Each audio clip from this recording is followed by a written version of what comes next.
ശരണമയ്യപ്പ ശരണമയ്യപ്പ.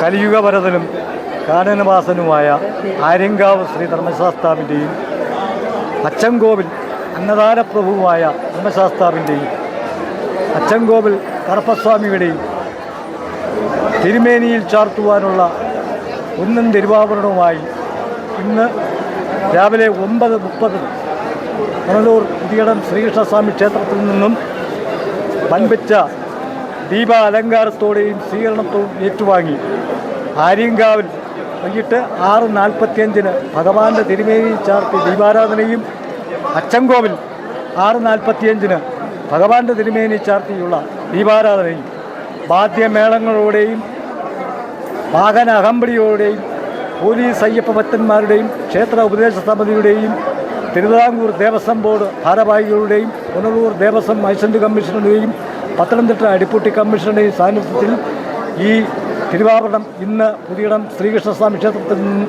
ആലയിക്കുകയാണ്. പരശുരാമനാൽ പ്രതിഷ്ഠ ചെയ്ത ആര്യങ്കാവ് അച്ചൻകോവിൽ ധർമ്മശാസ്താവിൻ്റെ പൊന്നും തിരുവാഭരണം ചാർത്തിക്കൊണ്ടുള്ള ദീപക്കാഴ്ചയും ഉണ്ടായിരിക്കുന്നതാണ്. കലിയുഗവരനും അന്നദാനപ്രഭുവായ ഭഗവാന്റെ കാരുണ്യവും ആശീർവാദവും അനുഗ്രഹവും ഞങ്ങൾക്കുണ്ടാവട്ടെ എന്ന് ഭഗവാന്റെ നാമത്തിൽ അറിയിക്കുകയാണ്. എൻ്റെ പേര് വത്സരകുമാരൻ നായരാണ്. 32 വർഷം കൊണ്ട് ആര്യങ്കാവ് ശ്രീ ധർമ്മശാസ്താവിൻ്റെ തിരുവാഭരണം എടുക്കുന്ന ഒരാളാണ് ഞാൻ. സ്വാമിയേ ശരണമയ്യപ്പ ശരണമയ്യപ്പ ശരണമയ്യപ്പ. ഒരു ഉത്സവ ലഹരിയിലാണ് നമ്മളെല്ലാം ഇവിടെ നിൽക്കുന്നത്. മണ്ഡലകാല മഹോത്സവം വളരെ ഭംഗിയായി ഈ വർഷം ഏതാണ്ട് അവസാനിക്കാറായി. നാളെ ധനുമാസം 1-ാം തീയതിയാണ്. ഈ വർഷത്തെ മണ്ഡലകാല മഹോത്സവം ഉൾപ്പെടെ വളരെ ഗംഭീരമാക്കാൻ തിരുവിതാംകൂർ ദേവസ്വം ബോർഡും ഗവൺമെൻറ്റും എല്ലാം ബന്ധപ്പെട്ട ഉദ്യോഗസ്ഥന്മാരും എല്ലാം വളരെ സജീവമായ ഇടപെടലാണ് നടത്തിക്കൊണ്ടിരിക്കുന്നത്. ശബരിമല അയ്യപ്പനുമായി ബന്ധപ്പെട്ട് നിരവധിയായ ഐതിഹ്യങ്ങളെല്ലാം നമ്മുടെ നാട്ടിലുണ്ട്. അതിലേറ്റവും പ്രധാനപ്പെട്ട സംഗതിയാണ് നമ്മുടെ പുനലൂർ, അച്ചൻകോവിൽ, ആര്യങ്കാവ് തുടങ്ങിയിട്ടുള്ള മേഖലകളുമായി ബന്ധപ്പെട്ട് വരുന്നത്. ഇപ്പോൾ ആര്യങ്കാവിൽ അയ്യനായി, അച്ചൻകോവിൽ ആണ്ടവനായി, അച്ചൻകോവിൽ അരസനായി, ഇങ്ങനെ ഒരുപാട് ചരിത്രങ്ങളുണ്ട്. ഇതിൻ്റെ എല്ലാം ഭാഗമായി ഇവിടുന്ന് ഇപ്പോൾ എല്ലാ വർഷവും തിരുവാഭരണ ഘോഷയാത്ര കൊണ്ടുപോകാറുണ്ട്. ആ തിരുവാഭരണം ഇന്ന് ആര്യങ്കാവിലും അച്ചൻകോവിലും വൈകുന്നേരം ദീപാരാധന സമയത്ത് ആ ക്ഷേത്രത്തിൽ കൊണ്ടുവന്ന് ചാർത്തുകയും ആ ചാർത്ത സമയം മുതൽ ഉത്സവത്തിൻ്റെ ആരംഭം കുറിക്കുകയാണ്.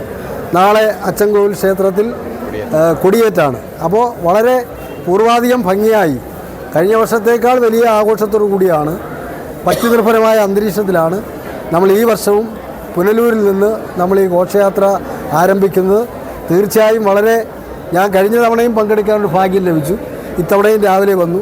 കഴിഞ്ഞ തവണ വന്നതിനേക്കാൾ ഇരട്ടി ഭക്തജനങ്ങളാണ് ഇപ്പോൾ ഇവിടെ കൂടിയിട്ടുള്ളത്. വലിയ ആവേശകരമായ അന്തരീക്ഷത്തിലാണ് നമ്മൾ കൊണ്ടുപോകുന്നത്. തീർച്ചയായും എല്ലാവരുടെയും സഹായങ്ങളും സഹകരണങ്ങളും തുടർന്നും നമ്മുടെ എല്ലാ പ്രവർത്തനങ്ങളിലും ഉണ്ടാകണം.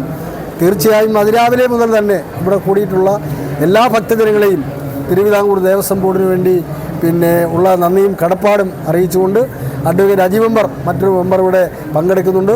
നമ്മുടെ Devaswom board president Prashanth sir ഇന്നലെ ശബരിമലയിൽ പോയിട്ടുണ്ട്. ഞങ്ങളിപ്പോൾ നിങ്ങളെ ഘോഷയാത്രയോടൊപ്പം വന്നിട്ട് ഞങ്ങളും ശബരിമലയിലേക്ക് ഇന്ന് വൈകുന്നേരം അവിടെ അച്ചൻകോവിലും ഒക്കെ വന്നതിന് ശേഷം പോവുകയാണ്. മണ്ഡലകാല മഹോത്സവവുമായി ബന്ധപ്പെട്ട് ശബരിമല ഇതുവരെ വരാത്തവർ കിട്ടുന്ന സമയം അവിടെ എത്തണം. അപ്പോൾ 41 തീരാൻ ഇനിയിപ്പോൾ 10-12 ദിവസം, നാളെ 1-ാം തീയതിയാണ്. അപ്പോൾ പരമാവധി ശബരിമലയിൽ എത്താനും അവിടുത്തെ കാര്യങ്ങളെല്ലാം ഇടപെടാനും ഒക്കെയുള്ള സഹായ സഹകരണം എല്ലാവരും ഉണ്ടാകണം എന്ന് മാത്രം ഈ അവസരത്തിൽ അറിയിക്കും. തിരുവാഭരണ ഘോഷയാത്ര ആരംഭിക്കാൻ ഏതാനും നിമിഷങ്ങൾ മാത്രമേ ഉള്ളൂ. ഭക്തിസാന്ദ്രമായ അന്തരീക്ഷത്തിൽ ആയിരക്കണക്കായിട്ടുള്ള അയ്യപ്പ ഭക്തന്മാരുടെ നേതൃത്വത്തിൽ തിരുവാഭരണ ഘോഷയാത്ര ആരംഭിക്കാൻ പോവുകയാണ്. ഈ സന്ദർഭത്തിൽ നേരത്തെ സൂചിപ്പിച്ച പോലെ, സുന്ദരേശ്വരൻ സൂചിപ്പിച്ച പോലെ പങ്കെടുക്കാൻ കഴിഞ്ഞതൊരു മഹാഭാഗ്യമായി കരുതുകയാണ്. കഴിഞ്ഞ പ്രാവശ്യം മണ്ഡല മകരവിളക്കാലത്ത് പരാതികൾ, ചില പരിമിതികൾ, ചില പരാധീനതകൾ ഉണ്ടായിരുന്നു. അത് കണ്ട് മനസ്സിലാക്കി അതിൽ നിന്ന് പാഠങ്ങൾ ഉൾക്കൊണ്ടുകൊണ്ടാണ് ഇപ്രാവശ്യം ഞങ്ങൾ മുന്നൊരുക്കങ്ങളെല്ലാം നടത്തിയിട്ടുള്ളത്. മണ്ഡല മകരവിളക്ക് കാലം 28 ദിവസം പൂർത്തീകരിക്കുമ്പോൾ നമ്മുടെ ശബരിമലയിലേക്ക് 21,87,900 835 ഭക്തന്മാർ ഇതുവരെ എത്തിയിട്ടുണ്ട്. എല്ലാവർക്കും സുഗതമായിട്ടുള്ള അയ്യപ്പ ദർശനമാണ് കിട്ടിയിട്ടുള്ളത്. ഒരു പരാതിയും ആർക്കും കിട്ടിയിട്ടില്ല. അതുപോലെ തന്നെ നമ്മൾ നോക്കുമ്പോൾ കഴിഞ്ഞ വർഷത്തേക്കാൾ ഏതാണ്ട് 4,63,145 ആളുകളുടെ വർധനവാണ് ഈ പ്രാവശ്യം. ഇന്നേ വരെയുള്ള കണക്ക് നോക്കുമ്പോൾ നമുക്ക് മനസ്സിലാക്കാൻ കഴിയുന്നത്. അതുപോലെ വരുമാനത്തിൽ വർധന ഉണ്ടായിട്ടുണ്ട്. ഞങ്ങൾ ഈ ആര്യങ്കാവിലും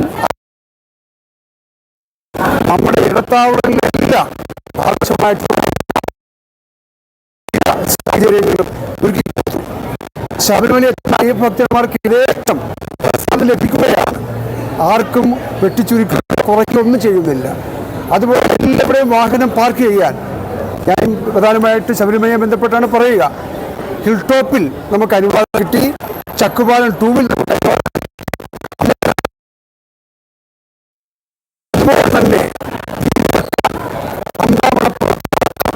വിപുലമായ സൗകര്യങ്ങളാണ്. നിലയ്ക്കലിൽ 1000-ഓളം ആളുകൾക്കധികം നമുക്കിപ്പോൾ ഈ പ്രാവശ്യം വിരിവെക്കാൻ കഴിയും. അതുപോലെ പമ്പയിൽ 4000-ഓളം ആളുകൾക്ക് വിരിവെക്കാൻ കഴിയും. അങ്ങനെ കഴിഞ്ഞ പ്രാവശ്യത്തെ വിഷയങ്ങളെല്ലാം പരിഹരിച്ച് അവിടെ എത്തുന്ന എല്ലാ അയ്യപ്പ ഭക്തന്മാരും അയ്യനെ തൊഴുത് അയ്യനെ വണങ്ങി ഏറ്റവും ഭക്തിസാന്ദ്രമായി സന്തോഷകരമായി മടങ്ങിപ്പോകാൻ കഴിയുന്ന ഘട്ടമാണ് ഇപ്പോൾ ഉള്ളത്. അതോടനുബന്ധിച്ച് ഈ ഘട്ടത്തിൽ ഞങ്ങൾക്ക് ഏറ്റവും പ്രധാനപ്പെട്ട 3 ക്ഷേത്രങ്ങളാണ്. നിങ്ങൾക്കറിയാം, തിരുവിതാംകൂർ ദേവസ്വം ബോർഡിന് 1252 ക്ഷേത്രങ്ങളാണുള്ളത്. അത് ഞങ്ങൾക്ക് ഈ ഘട്ടത്തിൽ ഏറ്റവും പ്രാധാന്യമുള്ള ക്ഷേത്രമാണ് നേരത്തെ സൂചിപ്പിച്ച പോലെ അച്ചൻകോവിലും ആര്യങ്കാവും കുളത്തൂപ്പുഴയും. ഇല്ലേ, ചരിത്ര പ്രസിദ്ധമാണ്, ലോകപ്രസിദ്ധമാണ്. തീർച്ചയായിട്ടും അതിൻ്റെ പ്രാധാന്യം മനസ്സിലാക്കി ബഹുമാനപ്പെട്ട ഇവിടുത്തെ നിയമസഭാ സാമാജികനായിട്ടുള്ള PS സുബാലിൻ്റെ അടക്ക നേതൃത്വത്തിൽ ബഹുമാനപ്പെട്ട G. സുന്ദരേശ് മെമ്പറുടെ അടക്കം സാന്നിധ്യത്തിൽ നിരവധി പ്രാവശ്യം നമ്മൾ ഇവിടുത്തെ കാര്യങ്ങൾ ചർച്ച ചെയ്തു, മുന്നൊരുക്കം നടത്തി. അതിൻ്റെ എല്ലാം ഫലം കണ്ടു. ഏറ്റവും ഭക്തിസാന്ദ്രമായ അന്തരീക്ഷത്തിൽ ഇത് ആരംഭിക്കുമ്പോൾ നിങ്ങളോട് എല്ലാവരുമുള്ള സന്തോഷത്തിൽ ഞാനും പങ്കുചേരുകയാണ്. എല്ലാവിധ ആശംസകളും തിരുവിതാംകൂർ ദേവസ്വം ബോർഡിന് വേണ്ടി അർപ്പിക്കുകയാണ്. തിരുവിതാംകൂർ ദേവസ്വം ബോർഡിൻ്റെ ആരാധ്യരായ 2 മെമ്പർമാരുടെ സാന്നിധ്യത്തിൽ ഈ വർഷത്തെ തിരുവാഭരണ ഘോഷയാത്ര നടത്താൻ കഴിഞ്ഞതിൽ പുനലൂർ ഗ്രൂപ്പിന്, വിശേഷിച്ച് ഇവിടുത്തെ ഭക്തജനങ്ങൾക്കും ക്ഷേത്ര ജീവനക്കാരടക്കമുള്ള മുഴുവൻ പേർക്കും വളരെയേറെ സന്തോഷഭരിതമായ ഒരു നിമിഷമാണിത്. കാരണം മുൻപൊക്കെ ഒരു മെമ്പർ വന്നാലായി, ഇല്ലെങ്കിൽ ആയില്ല, അങ്ങനൊരു സാഹചര്യമായിരുന്നു. ദേവസ്വം ബോർഡിൻ്റെ 2 മെമ്പർമാരുടെ സാന്നിധ്യത്തിൽ ഈ വർഷം നമുക്ക് തിരുവാഭരണം എഴുന്നള്ളിക്കാൻ കിട്ടിയ ഒരു ഭാഗ്യം, ഇവിടുത്തെ ഒരു സാഹചര്യം എല്ലാം ബോധ്യപ്പെട്ട സ്ഥിതിക്ക് നമുക്ക് ഈ പ്രദേശത്ത് കൂടുതൽ കാര്യങ്ങൾ ചെയ്യുന്നതിനുള്ള ഒരു മോട്ടിവേഷൻ കൂടിയാണ് അവരുടെ ഇവിടുത്തെ സാന്നിധ്യം. തീർച്ചയായിട്ടും എല്ലാവർക്കും ഇതുമായി സഹകരിക്കുന്ന, പ്രത്യേകിച്ച് ഈ തിരുവാഭരണ ഘോഷയാത്രയ്ക്ക് ആവശ്യമായ പബ്ലിസിറ്റി കൊടുത്ത മാധ്യമ സുഹൃത്തുക്കൾക്കടക്കം തിരുവിതാംകൂർ ദേവസ്വം ബോർഡിൻ്റെയും പുനലൂർ ഗ്രൂപ്പിൻ്റെയും എല്ലാവിധ നന്ദിയും അറിയിക്കുകയാണ്. സ്വാമി ശരണം. നമുക്ക് നിർവചിക്കാനാവാത്ത വലിയ ഭക്തജന സഞ്ചയമാണ് നമുക്കിവിടെ കാണാൻ കഴിയുന്നത്. തീർച്ചയായിട്ടും ഈ ഒരു അവസരത്തിൽ നമ്മുടെ അയ്യപ്പസ്വാമിയുടെ എല്ലാവിധ അനുഗ്രഹങ്ങളും നമ്മുടെ ഈ ഘോഷയാത്രയ്ക്ക് ഉണ്ടാവട്ടെ എന്ന് ഞാൻ ആശംസിക്കുന്നു. എല്ലാവർക്കും നമസ്കാരം.